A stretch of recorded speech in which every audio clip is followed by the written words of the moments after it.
काशी के पंडित दंपति गौरी शंकर और सरस्वती निसंतान थे। मुसलमानों ने उन्हें जबरदस्ती मुस्लिम बनाकर उनका नाम नीरू गौरी शंकर और नीमा सरस्वती रख दिया था, पर वे हृदय से भगवान शिव की ही भक्ति करते थे। नीरू नीमा प्रतिदिन ब्रह्म मुहूर्त में लहरतारा तालाब में स्नान करने जाते थे। चलते हुए नीमा जी भगवान शिव से रोते हुए संतान की प्रार्थना कर रही थी। नीमा जी के स्नान करने के बाद जब नीरू जी स्नान करने लगे तब नीमा जी को कमल के फूल पर एक बच्चा दिखाई दिया। नीमा जी ने नीरू जी से वह बच्चा उठाने को कहा।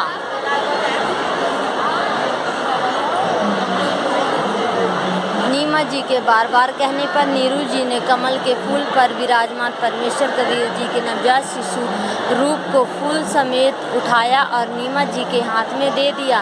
परमेश्वर कबीर जी का यह बालक रूप बहुत अधिक सुंदर था, बर्फ से भी ज़्यादा सफ़ेद। नीमा जी ने बालक रूप परमेश्वर जी को गोद में बहुत प्यार किया और मुख चूमा।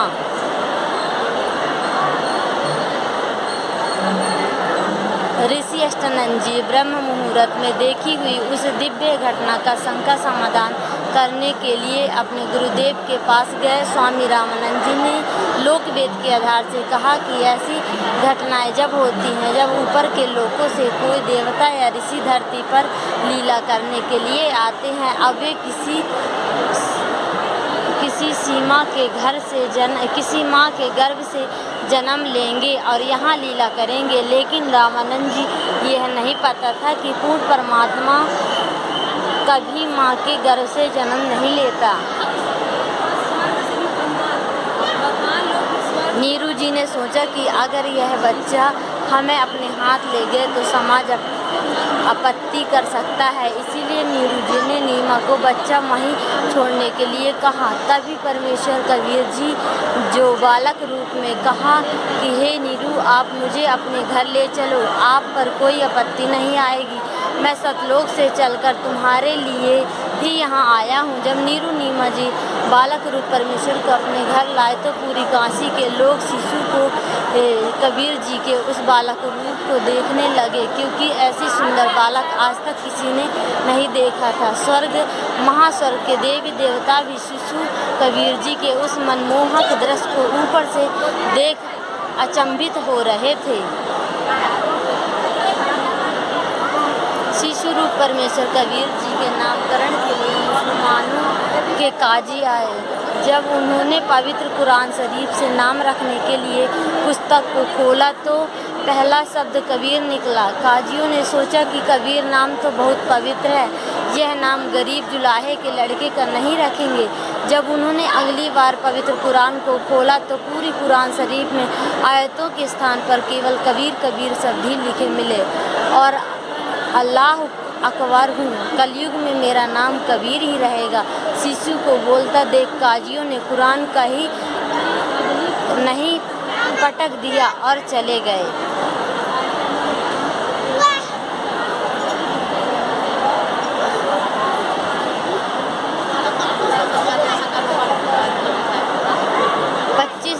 शिशु रूप में परमेश्वर कबीर जी द्वारा अन्न जल ग्रहण न करने से दुखी नीमा ने ब्राह्मण रूप में प्रकट भगवान शिव जी को देखकर कबीर जी को ब्राह्मण रूप में धारी शिव जी के चरणों में डालने चाहा, परंतु बालक कबीर जी शिव जी के सिर के बराबर हवा में उड़ गए तथा शिव जी को कुंवारी गांव को मंगवाने का आदेश दे दिया।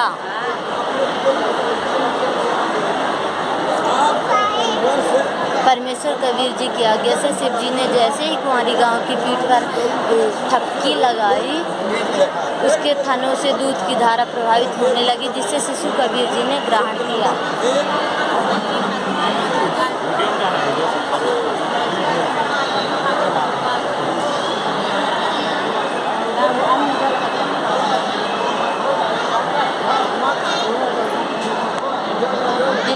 बादशाह सिकंदर लोधी बड़ा क्रूर शासक था। वह जनता पर बहुत अत्याचार करता था।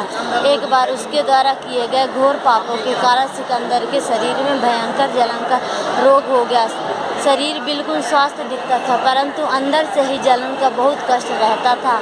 बादशाह ने सभी पीरों, ब्राह्मणों, वैद्यों आदि से इलाज करवाया, लेकिन कोई राहत नहीं मिली।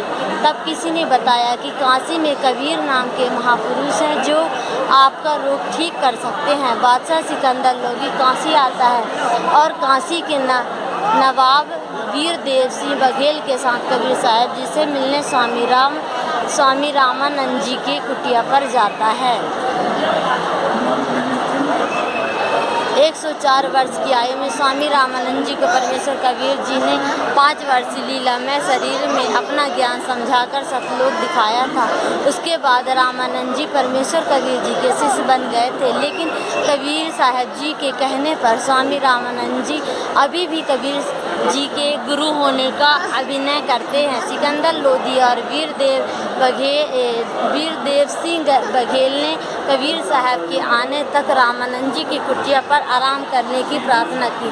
स्वामी रामानंद जी मुसलमानों से नफरत करते थे, इसलिए उन्होंने बादशाह सिकंदर लोधी का अपनी कुटिया में प्रवेश करने से मना कर दिया। इससे नाराज होकर सिकंदर लोधी ने गुस्से में स्वामी रामानंद जी की गर्दन काट दी।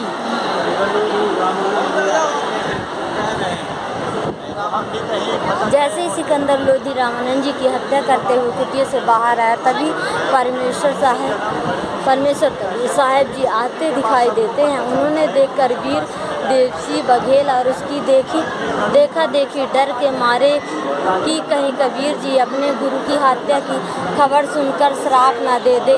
सिकंदर लोधी फिर परमेश्वर कबीर जी के चरणों में दंडवत प्रणाम करते हैं। वो दोनों हाथ में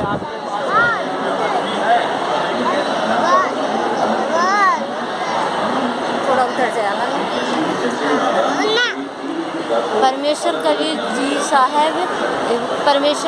साहब जी के आशीर्वाद मात्र से सिकंदर लोधी का जलन का रोग बिल्कुल ठीक हो गया। सिकंदर लोधी रोते हुए परमेश्वर कबीर जी से उनके गुरुदेव की हत्या के अपराध की माफ़ी मांगते हैं। परमेश्वर कबीर जी बिना नाराज हुए कहते हैं कि स्वामी जी के शरीर का अंतिम संस्कार करवा कर जाना, नहीं तो आप लांदा के पात्र बनोगे।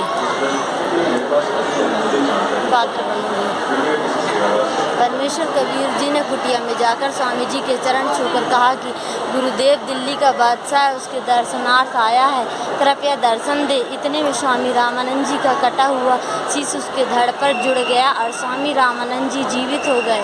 स्वामी जी के शरीर से दूध और खून की 2 अलग अलग धार निकली थी। दूध इसलिए क्योंकि स्वामी जी हिंदुओं की सभी छोटी बड़ी जातियों को तो प्रेम करने लगे थे, किंतु मुसलमानों से अभी भी घृणा करते थे, इसलिए खून निकलता था। यह सब परमेश्वर कबीर साहब जी की लीला थी। परमेश्वर कबीर जी की स्वामी रामानंद